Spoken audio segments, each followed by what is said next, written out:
I didn't go there looking for answers or peace. I went because I needed to be somewhere, anywhere that wasn't home. After Emily left, taking with her our dog, half the furniture, and all the plants, the silence in my Detroit apartment became a kind of disease, a constant echo of what I'd lost, or maybe what I never really knew how to hold on to. Work was on hold, friends were scarce, and depression had long since become my dinner companion. It was during one of those sleepless nights that I found the ad. Mountain retreat, remote cabins, limited access, guaranteed peace, no technology. The image showed a fog-covered valley, green ridges, and a crooked old wooden chalet surrounded by pine trees. Location: Carpathian Mountains, eastern Romanian border. I didn't care about the fine print. I just wanted to disappear.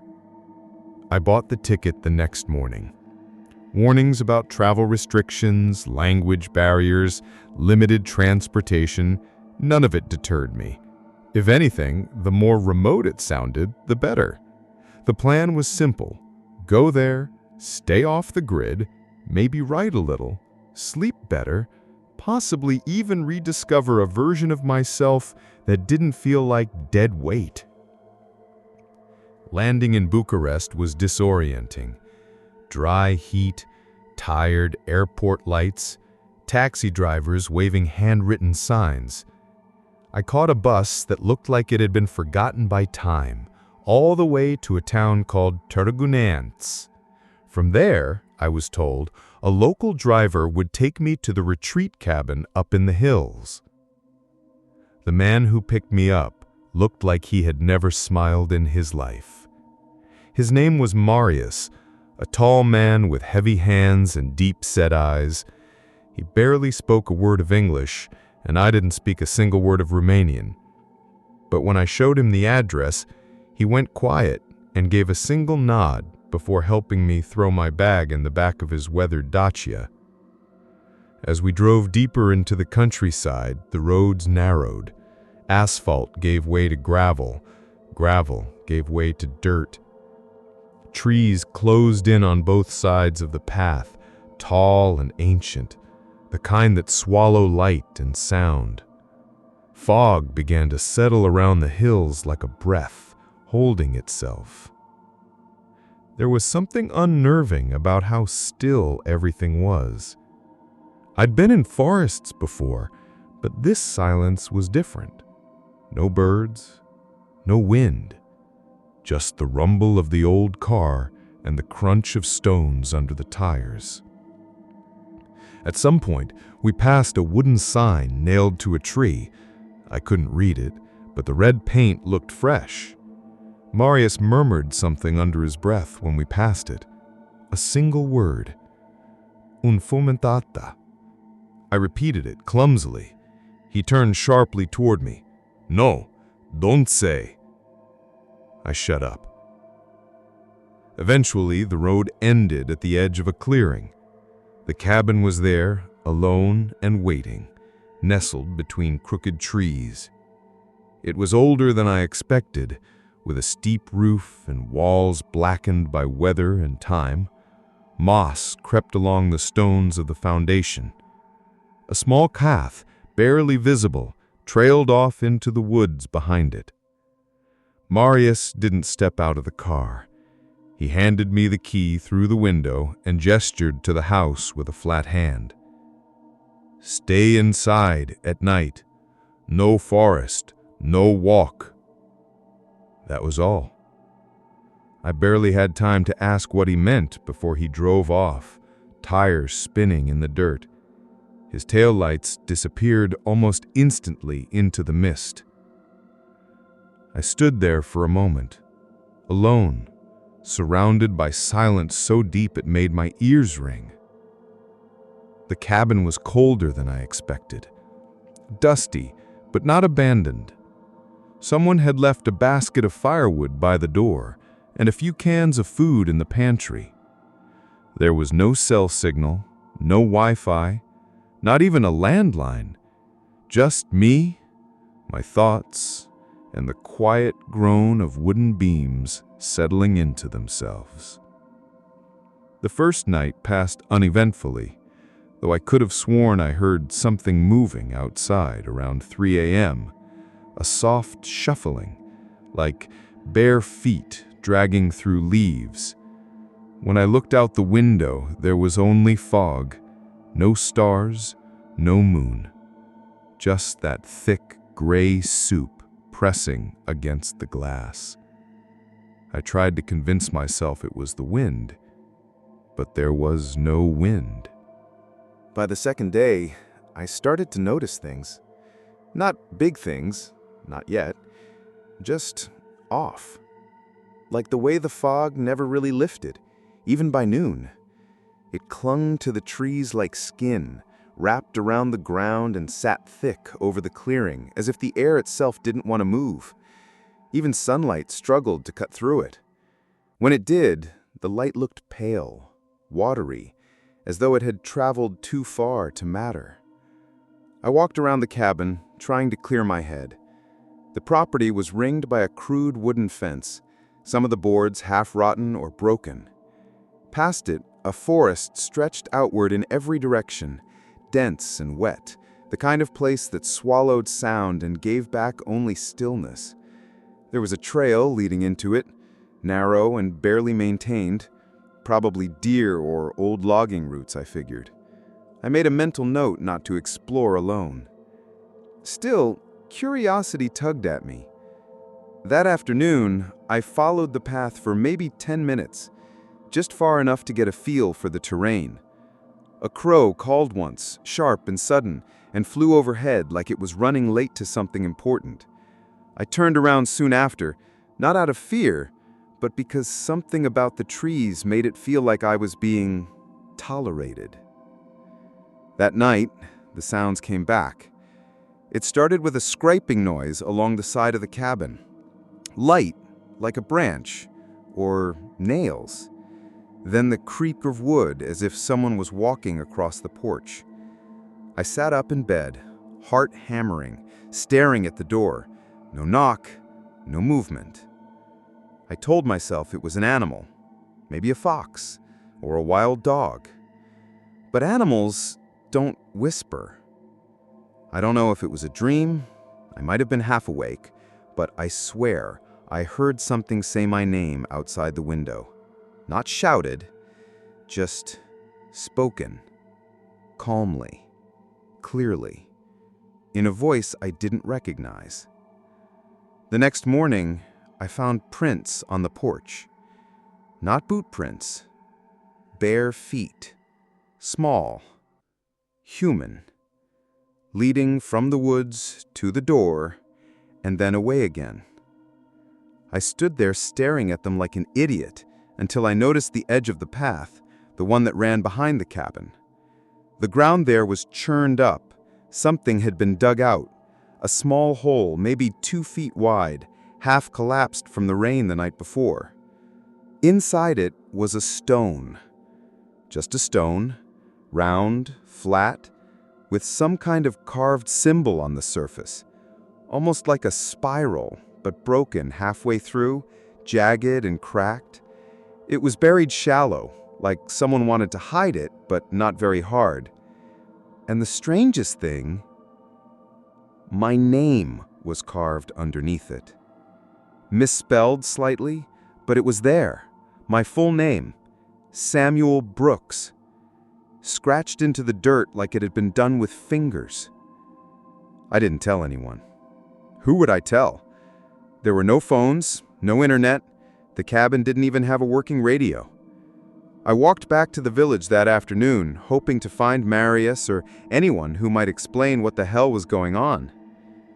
The village was smaller than I remembered. A handful of houses, a church, one grocery shop, and a collection of barns. People stared when I walked in, not with hostility, more like recognition. Like they knew why I was there, even if I didn't. I found Marius parked near a hardware store, loading sacks of grain into the trunk of his car. When he saw me, he froze. "You didn't stay inside." "How do you know that?" He looked away. "She knows." I asked him about the stone, about the symbol, about the voice in the night. He flinched when I described the spiral. "Don't speak of it." "What is it?" I demanded. He hesitated, then sighed like someone giving away too much. "Old. Before the books, before God, before names. We used to call her Flamunda. But it's not a name, just a word." "What does that mean?" He met my eyes. "The hungry." A chill spread down my back like melting ice. "What the hell does that mean?" He shook his head. "Nothing to you. You are not part of this, not from here. It only matters if you looked." I didn't answer. Because I had looked. I had touched it too. I returned to the cabin just before dusk. Fog rolled in like always, thick and heavy, soaking into my clothes and skin. That night, I tried to sleep with the lights on, a knife under my pillow. Not that I thought it would help. I just needed something to hold. But the lights flickered around midnight. Not the normal flicker of bad wiring. They pulsed, like a heartbeat. And somewhere outside, I heard the sound again, the dragging feet. Then a voice, soft, almost apologetic. "You shouldn't have touched it." I didn't sleep that night. I don't think I even blinked for hours. The voice hadn't come from inside my head. I knew that much. It had weight. It carried in the air like breath does in the cold, soft but present. It was spoken right outside the window, in that same calm, deliberate tone. And it knew what I'd done. By morning, I felt like I was wearing my skin wrong. My thoughts were disorganized. Every creak of the wood, every whisper of wind made me flinch. I started second-guessing the basics. Had I locked the door? Closed the windows? Was this just my imagination circling the drain? But that theory shattered around noon. I was sitting at the table trying to write when I felt the shift. The kind of atmospheric change you don't notice until your ears pop and you realize the pressure in the room has dropped. And then came the smell. It rolled in like fog, but inside, dense, sticky, impossible to ignore. It wasn't just rot. It was sweet, like flowers that had been left too long in stagnant water, mold and honey, decay wrapped in perfume. I gagged before I even stood up. The smell was coming from the back of the cabin. When I opened the door to the bedroom, the lights flickered again. This time they didn't come back. Shadows clung to the corners of the room, too thick, like oil on the walls. I swear the temperature dropped 10 degrees in a heartbeat. I heard breathing. Not mine. Something was there. I didn't see it fully, not then. Just a shape in the far corner of the room, tall, elongated. It didn't move like a person. It swayed gently like a branch under invisible wind. I blinked once. Gone. I backed away and slammed the door shut, locked it. Not that it would help, but humans are stupid when we're scared. We cling to doors, locks, and thin walls like they mean anything. That night, I tried to leave. I packed my bag in minutes, didn't even care what I was forgetting. I shoved my notebook in on top of my clothes and took off down the trail with nothing but a flashlight and the vague hope that I could follow the same path back to the village on foot. But the forest didn't let me. The trail that was there during the day wasn't. Trees had shifted. Fallen branches now blocked my way, like they'd grown or fallen on purpose. Fog pressed close around me, so thick it became disorienting. My flashlight barely reached 5 feet ahead. And then came the sound. It wasn't footsteps. Not exactly. It was wet. A dragging, pulpy sound like flesh against wet moss. It was slow, too slow to be human, but it was following me. Always at the edge of my hearing, no matter how fast I walked, how many turns I took, it stayed behind me. Never close enough to see, just enough to feel. I panicked, started running. Branches tore at my face, at my jacket. I didn't care. I just wanted out. I must have circled the cabin at least twice. I didn't realize it until I saw it again. The same crooked fence, the same window left open. Something had lured me back. I collapsed on the porch, sweating and gasping, mud all over my jeans. My flashlight was dead. My phone had no signal. My watch had stopped, completely frozen, both hands stuck, at 1:11. Inside the cabin, everything was silent again. The smell was gone, the air was dry, nothing out of place, as if it had never happened. But it had. The next morning, I opened the notebook I had packed and found something scribbled in it.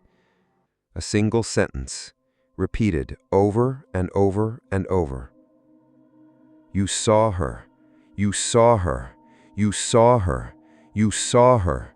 You saw her. I hadn't written that. The ink was fresh. The handwriting was wrong, shaky, uneven, like someone trying to mimic letters they didn't understand. It went on for 4 pages. That day, I walked back into the village again. I didn't care if they stared. I didn't care if Marius told me to go home. I needed answers. But the shop was closed. So was the church.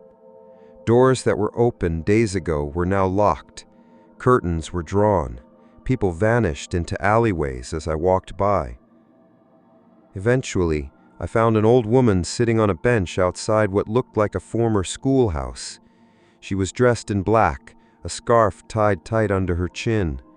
Her eyes were milky with cataracts. You touched the stone, she said in perfect English. I stopped. You heard her, she continued. She's awake now. Who is she? She didn't answer right away, just stared past me into something far beyond the road and the forest and the mountains. They buried her name, she said, but it still remembers how to speak. That's what you heard. That's why you're not sleeping. What does she want? She wants to be seen. I laughed, too bitter to care. Well, she got that. The woman turned to me then, very slowly. You looked at her. You saw her. That is a kind of invitation. My skin went cold. There must be a way to stop it. No, she said.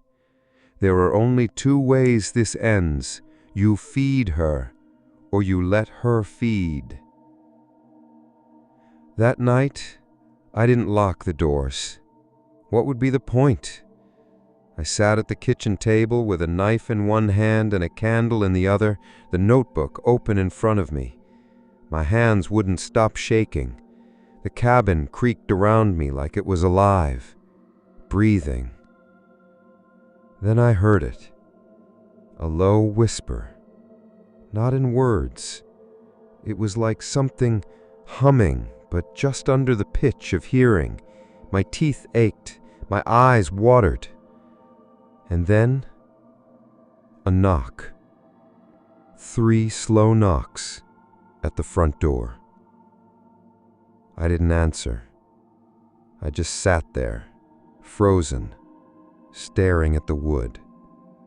I could feel her on the other side, pressing close, leaning in, waiting. She never came in. She didn't have to, because I had already let her in the night I looked. I don't know how long I sat there after the knock. Could have been 10 minutes, could have been hours. The candle burned down to a stub. My throat was dry, my muscles locked, like I'd been frozen in place. Eventually, I moved. Not because I wanted to, but because my body decided it had waited long enough. The door was still shut, no signs of entry, no footprints in the mud. But the smell had returned, stronger now and sharper, like damp soil after something's been buried or unburied. I opened the windows, desperate for air, but the fog outside was thicker than ever. It curled through the screen, reaching in like fingers. I closed them again, sat on the edge of the bed, stared at nothing. I started noticing changes after that. Small at first. My wristwatch, completely dead since the night in the forest, had started ticking again, but now the second hand moved backward. Not fast, not erratic, just wrong. I left it on the table. It ticked back toward midnight all day. Later I realized the fridge was humming, which made no sense because it wasn't plugged in. On the third day after the knock, I woke up and found that the kitchen window was missing. Not broken, not open, gone. The wall where it used to be was now smooth wood like it had never been there at all. I ran my fingers across it. No seams, no gaps, just solid, aged pine. I opened the door and stepped outside. The fog was there again, but thicker now, almost solid. I could barely see the tree line. Something had shifted in the forest. It felt closer. I walked around the perimeter of the house and counted the windows. There were 5 when I moved in. Now there were 4. One simply gone. I circled again. Still 4. I tried writing it all down, mapping it, documenting it. That's what sane people do, right? I drew the floor plan from memory and labeled everything. I checked it again after lunch. Now the bathroom door was on the wrong side. I laughed. Not because it was funny, but because I had to release something before it crushed me. I stood in the center of the cabin, spinning in place like a child, trying to get my bearings. And then I heard it. A voice from behind the walls. Are you hungry? I ran outside, didn't even think, just bolted into the woods like it was safer, like the trees could hide me. But the forest was different now. Wrong. The trail I had followed on the first day had vanished completely. The trees had closed in, their branches leaned together overhead like hands whispering secrets. No sky above, no sound, just endless rows of trunks and fog. I called out for Marius, for the old woman, for anyone. No response. Only one sound followed me. Breathing. Not mind, not human. Long, wet exhales, like something with lungs full of mud. I turned and saw movement. Not directly, just in the corner of my eye, a pale figure slipping behind a tree. Then another to the left. Every time I turned, they were gone, but I knew she was out there. I started running again. No path, no direction, just blind flight. Branches slashed my arms, my legs ached, my lungs burned, and then I fell. Flat on my face into a pit I hadn't seen, shallow but deep enough to knock the wind out of me. The dirt here was fresh, recently disturbed. I looked down. There was another stone, identical to the one I had touched days ago, only this one didn't have my name. It had my face, carved into the surface in jagged lines, crude but unmistakable. My eyes, my nose open in a scream. I stumbled backward, slipped and landed on my side. My fingers landed on something cold. A third stone. No name, no face, just the broken spiral again, and a red thread wrapped around it, soaked through. I didn't remember getting back to the cabin. I think the forest let me, or she did. When I opened the door, everything inside had changed again. The table was missing, the couch was gone, the floors were damp, one wall was breathing, visibly expanding and contracting like a lung. I didn't sleep that night. I just sat in the corner with the candle, writing down every detail I could remember, even though I knew it wouldn't matter. The walls shifted again around 3 a.m. The bedroom door disappeared entirely. The light died. And then I saw her. She was standing at the edge of the room, head tilted, watching me. Her body was long, too long. Her arms stretched past her knees. Her skin looked wet. No, not wet. Glossy, reflective, like her surface was made of thin wax paper stretched over something breathing underneath. Her face was a mask of shadows, but I could see her eyes. So many eyes. So many eyes. Rows of them spiraling across her skull, blinking out of sync. She didn't move toward me. She just opened her mouth, not to speak, not to scream, to breathe. And when she did, I remembered everything I hadn't seen.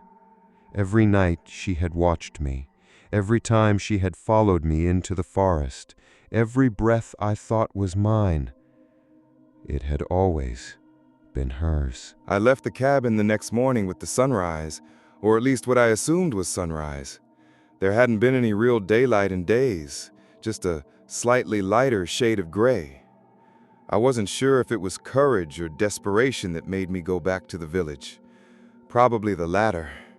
There's a kind of bravery that comes after sleep deprivation and too much fear, the kind where you just stop caring whether you live or die. You just want answers before you go. The village felt even smaller now, empty somehow. Doors shut tighter, windows darker, the kind of silence that meant everyone was listening, just not speaking. I walked to the same bench where I found the old woman before. She was still there, as if she hadn't moved in days. Her black scarf was tighter, her hands folded neatly over her lap. She didn't look surprised to see me. "You saw her again," she said, without looking up.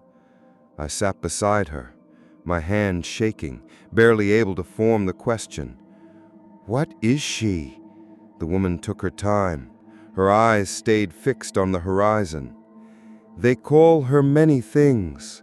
Flamunda, Femea din Kimp, the mouth in the field, the pale mother." I swallowed. "You told me that name means the hungry." She nodded slowly. "Yes, but that's only what we call her now. We've forgotten what she was before." "Before what?" The woman finally looked at me. Her eyes were almost white, veiled with cataracts but sharp with memory. "Before the world had stories." I stared at her. "Long before these villages, before the churches, before the forests even had names, there were things here, old things. We worshipped them because we didn't know how not to. One of them was her." "You're saying she's some kind of god?" The woman didn't answer right away. "Maybe once, maybe less, maybe more. She was something that knew how to be seen. That's all it ever takes, you know. A little attention, a little belief. You see her, and she becomes." I felt sick. "She's not a ghost," I whispered. "No. Ghosts were people once. She never was." I tried to process that. She followed me. She does that to those who look, to those who listen. Once you acknowledge her, she notices you too. And once she notices, she hungers. I rubbed my face, breathing hard. There has to be a way to stop it. Some ritual, some offering. The old woman chuckled. It was dry and hollow. That's what the first ones thought. That's how the stones began. The offerings, the names. They thought they could bind her with language, with rules. But she doesn't follow rules. She waits for them to be broken. I remembered the stone in the backyard, the one I touched, the one with the broken spiral. I touched it. Yes, you reminded her. My mind flashed back to the first night, the knock, the whispers, the fog, the breathing. I had broken something ancient, something intentionally buried, and now it knew me. There has to be something I can do, some way to reverse it. The woman was quiet for a long time. Then she spoke very softly. There's a story from long ago about a man who saw her just like you. She followed him, whispered to him, made his house turn inside out, just like yours. He went to the forest and begged for mercy. She gave him none.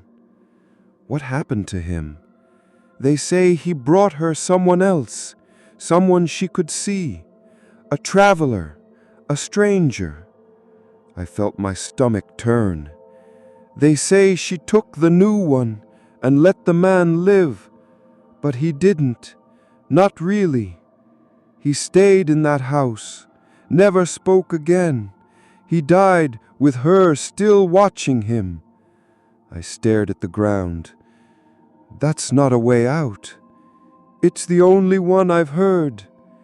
I stood. The sky overhead was darker than before, not clouded, just wrong. The trees looked thinner, like they'd been peeled. The wind made no sound through the leaves. Before I left, the old woman reached into her coat and pulled something out. A small token, carved from bone. A crude spiral, this one whole. Keep it in your mouth when you sleep, not in your hand, not in your pocket, in your mouth. If she comes inside, maybe she won't take you completely. I didn't ask what that meant. I didn't want to know. Back at the cabin, the world had shifted again. The porch was rotting. The roofline sagged. Inside, the walls were covered in mold, black and green streaks curling in spirals. The floorboards pulsed softly beneath my feet. There were no mirrors left in the house. They'd all cracked, except one. The bathroom mirror was intact, perfectly clean. I stared into it, and for a moment I didn't see myself. I saw her, behind me. No face, just a long white head with too many eyes, blinking out of sync. Her mouth was wide, impossibly wide, open in a permanent inhale. When I turned around, nothing was there, but the reflection lingered. That night, I did as the woman said. I put the bone token in my mouth before I lay down. It was smooth and sour, like old ivory soaked in blood. I tucked myself under the blanket and kept the knife beside me, not because it would protect me, but because it was something solid to hold on to. I didn't remember falling asleep, but I do remember waking. The candle was out, the room was dark, and the breathing was inside. Slow, heavy, wet. The sound of lungs too big for the body that held them. I didn't open my eyes. I didn't move. I just lay there, heart thundering, the bone token pressed against the roof of my mouth. Something leaned over me. I felt the air shift, and then a voice, closer than it had ever been, whispered directly in my ear. "You taste like forgetting." I didn't scream when I heard her voice beside me. I couldn't. My jaw had locked tight around the bone token. My body refused to move. I lay there like a corpse in my own bed, eyes shut, heart threatening to stop from sheer tension. "You taste like forgetting." Her words pressed against my skull, not loud but deep, felt more than heard. Each syllable rippled behind my eyes like something crawling under my skin. And then the room shifted. The temperature dropped. The mattress beneath me sagged. Something was standing next to the bed. I didn't open my eyes. I didn't need to. I could feel her. Her presence was like gravity, dense, suffocating, pulling everything in the room toward her. My lungs refused to fill. My thoughts unraveled in slow, sticky loops. She didn't touch me, but I felt her breath. Not warm, not cold, just wrong. It moved across my cheek in spirals, in patterns, in meaning. And then she vanished, just like that. When I finally moved, when I could, I spat the token into my palm. It was cracked down the middle. I didn't leave the bed for hours, not because I couldn't, but because I wasn't sure I should. I stared at the ceiling and tried to hold on to thoughts that slipped away faster than I could form them. My name felt distant, my memories warped. I kept thinking about Emily, her face, but every time I pictured her, it blurred. She had eyes, but they were wrong. Too many. Like I'd replaced her with her. And then came the worst part. I didn't mind. That night, I heard her walking through the cabin. Not outside, inside. Slow steps, bare feet dragging across warped floorboards. At one point, I heard her humming, a melody with no structure, no rhythm. Just wet, broken notes, like something trying to remember how to be human. I stayed in bed. My thoughts weren't mine anymore. The next morning, I found writing on the wall, scratched deep into the wood with something sharp, claw or nail or bone. "She wears your skin so well." Underneath it, a crude spiral, jagged, fresh. I grabbed my bag and packed whatever I could. The notebook, a can of food, a flask of water, the cracked bone token, the knife. And then I ran. Not toward the village, not toward safety. I ran into the forest. I don't know how long I wandered. Hours, days. The trees all looked the same, tall and close and whispering in a language just below hearing. I didn't sleep. I don't think I could anymore. Time bent around me, warped like heat over asphalt. My stomach ached, but not from hunger, from absence. There was something missing inside me, like part of my soul had been sucked out through my ears while I slept. Eventually, I stumbled into a clearing, and in the center, something impossible. A house, old, twisted, covered in moss. Its boards were crooked, like grown rather than built.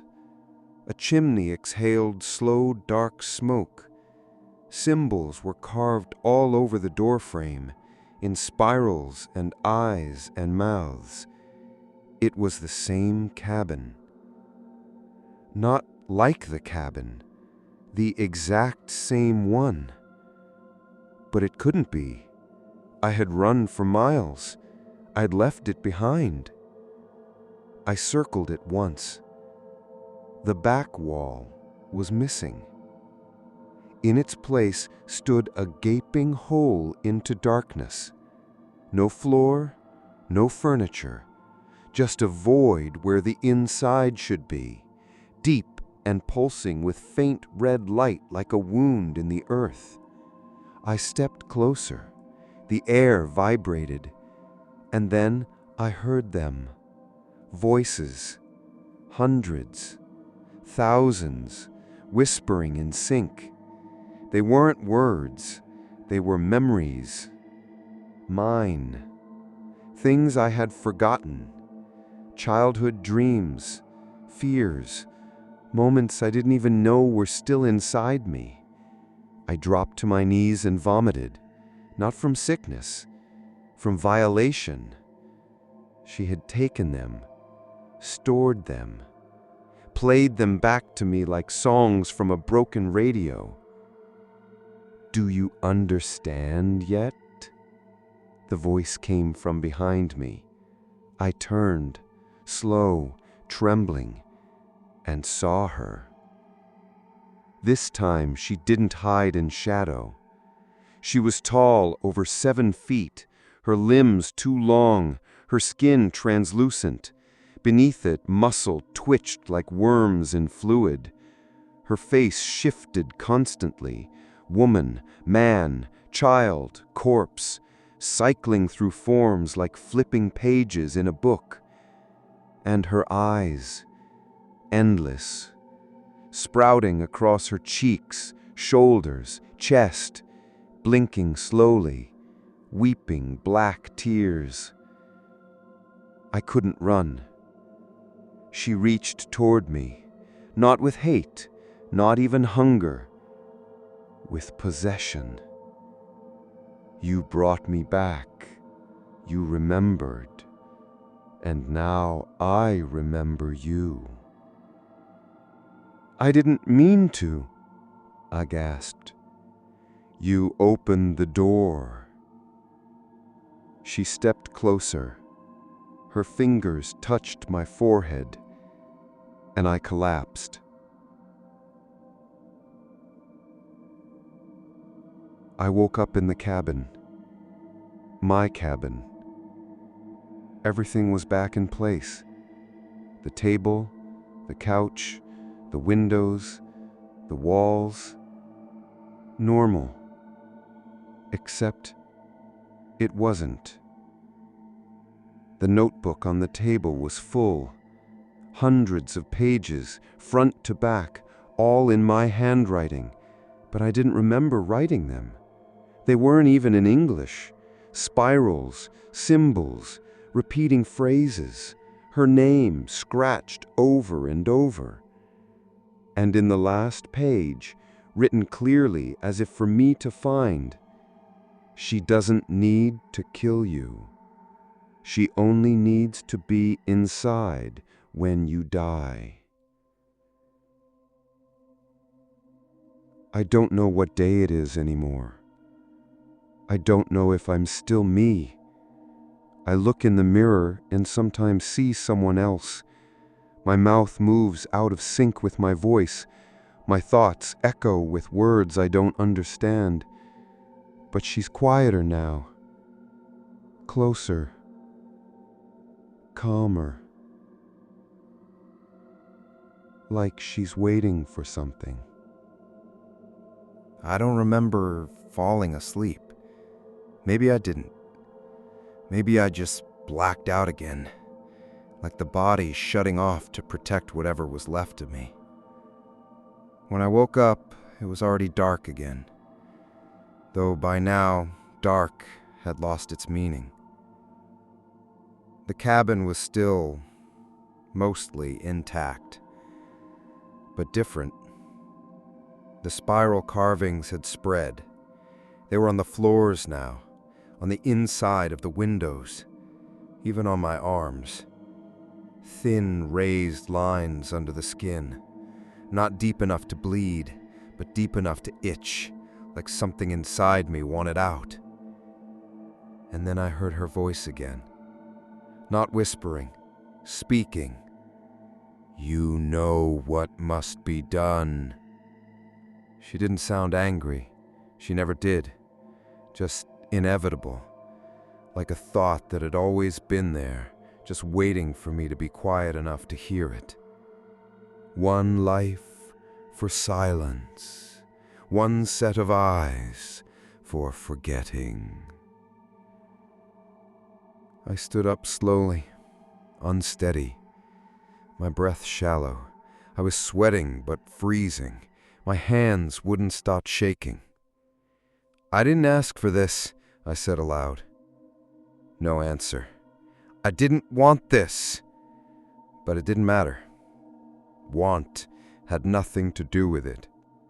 I was the one who came.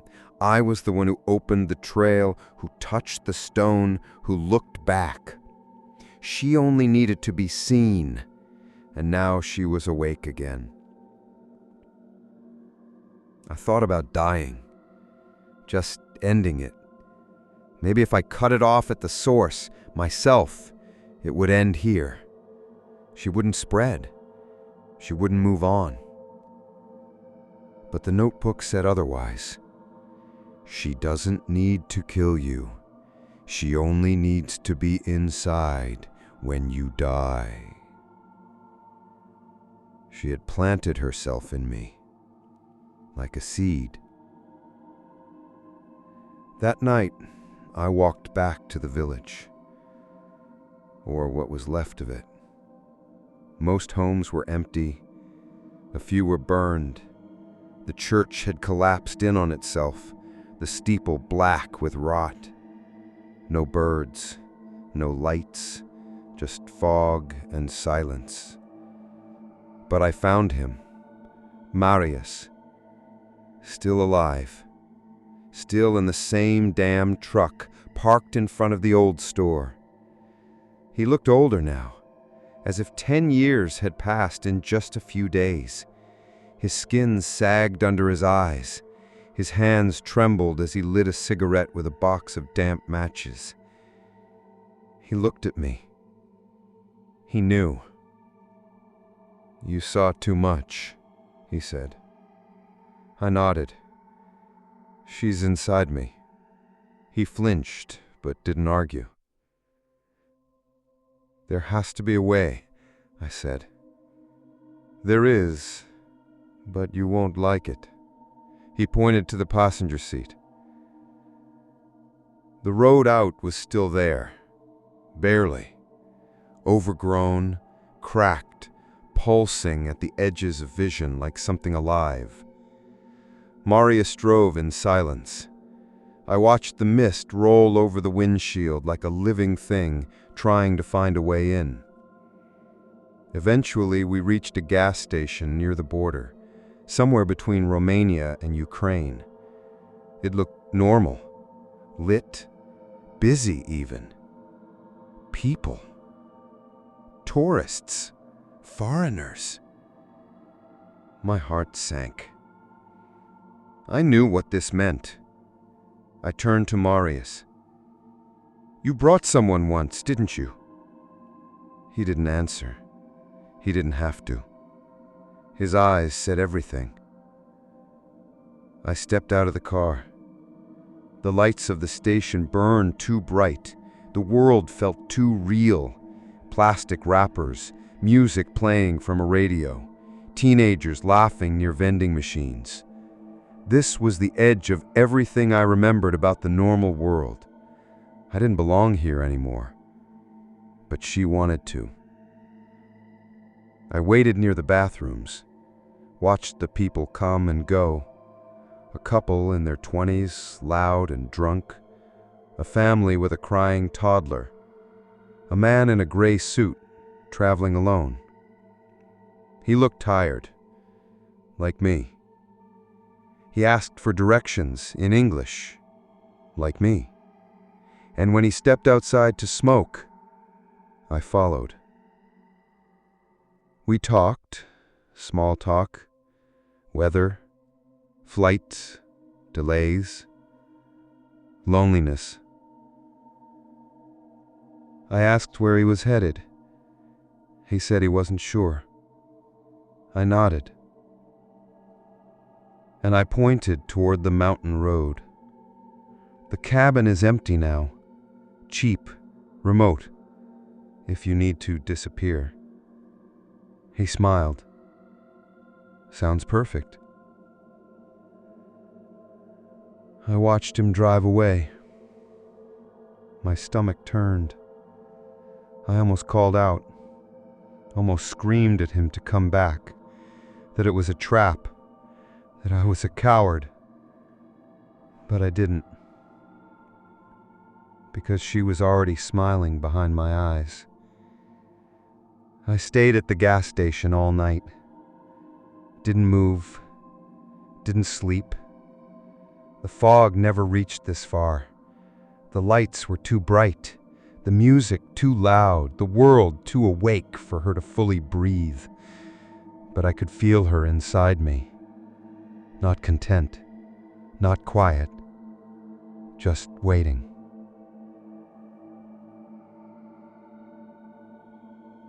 I don't know how long I have left. Days, maybe. Weeks. She'll grow bored eventually. Find another crack, another face. I wonder sometimes if the man made it. If he lasted even a night in the cabin. If she took him fast or slowly. I still dream of spirals, of her eyes in the walls, of her breath in my lungs. And some nights, when I'm too tired to fight, I let her hum through me, that broken melody, shapeless and sad. Because I remember now. She was always there. We just forgot. I crossed the border 2 days later with nothing but a torn backpack, a mold-stained notebook, and eyes that didn't belong to me anymore. The border agent barely looked up from his screen. He waved me through with a bored gesture, like I was just another tourist heading home. He didn't see her. Or maybe he did, and just didn't want to. I landed in JFK International on a cold Tuesday morning. The city smelled like steam, gasoline, and concrete. Sounds hit like hammers, honking cars, people yelling, dogs barking. I flinched at all of it. The normal world had grown too loud, too bright. I stayed in a cheap motel for a week, didn't turn the lights off once, kept the bathroom mirror covered with a towel. I taped the windows, slept in 10-minute bursts, ate crackers and drank bottled water like a prisoner afraid of poisoning. But nothing happened. No whispers, no breathing, just silence. That should have calmed me. It didn't, because silence is where she waits. I started seeing things on day 5, spirals drawn into the dust on the desk, a black hair on the pillow too long to be mine, my face in the mirror turning just a second too late. Once I turned on the bathroom light and found writing on the wall in fogged condensation. I like it here. She wasn't gone. She was just settling in. I tried to go back to work, wrote a polite email, said I'd been traveling, personal emergency. They welcomed me back with fake smiles and careful questions. My old desk was still there, untouched, like I'd never left. I sat at it for hours, typing nothing, and then I saw her reflection in my monitor. Not behind me, inside the screen. Her eyes blinked, out of sync, slow and wet. Her mouth opened wider than it should, teeth not sharp, but endless. I slammed the laptop shut and walked out. No one stopped me. They didn't need to. She was already coming with me. A few nights later, I visited my sister. I hadn't seen her in almost a year. She looked the same, kind, tired, worried. We talked about Mom, about growing up. She tried not to stare at how much weight I'd lost. Her daughter, my niece, was playing with blocks in the living room. When she looked at me, she frowned. "Uncle Sam, why are there eyes in your mouth?" I didn't answer. I excused myself, vomited in the bathroom. When I wiped my mouth, I saw the spiral scratched into the sink. I knew then I'd brought her back. Not physically, not like a virus or a parasite. Worse, like a story, a pattern, a rhythm, something that enters your head and stays, like a tune you can't stop humming, or a word stuck on the tip of your tongue that isn't from your language. Once you've seen her, she's part of you. And once she's part of you, she spreads. I left the city the next day. No goodbyes. Just disappeared. I've been moving ever since, motel to motel, town to town. I stay where the fog is thick, where silence still hangs in corners, where the Wi-Fi is bad and the mirrors are old. She likes places like that. So do I. I don't talk to people anymore. I don't let them too close. I don't want them to look too deeply into my eyes, because if they do, they might see her blinking back. Sometimes I still think about the cabin, about the man I sent there. I don't know if he lived, but if he did, I'm sorry. He didn't deserve it. Then again, neither did I. All I did was open the wrong door. Lately, I've started dreaming of the forest again, but it's not in Romania anymore. It's here. It's everywhere. Behind gas stations, at the edge of playgrounds, curling between buildings and alleyways, and she's in it, always watching, always waiting. I don't know how this ends. Maybe with me in some remote place, lying in a motel bed whispering her name for the last time before she finally takes what's left of me.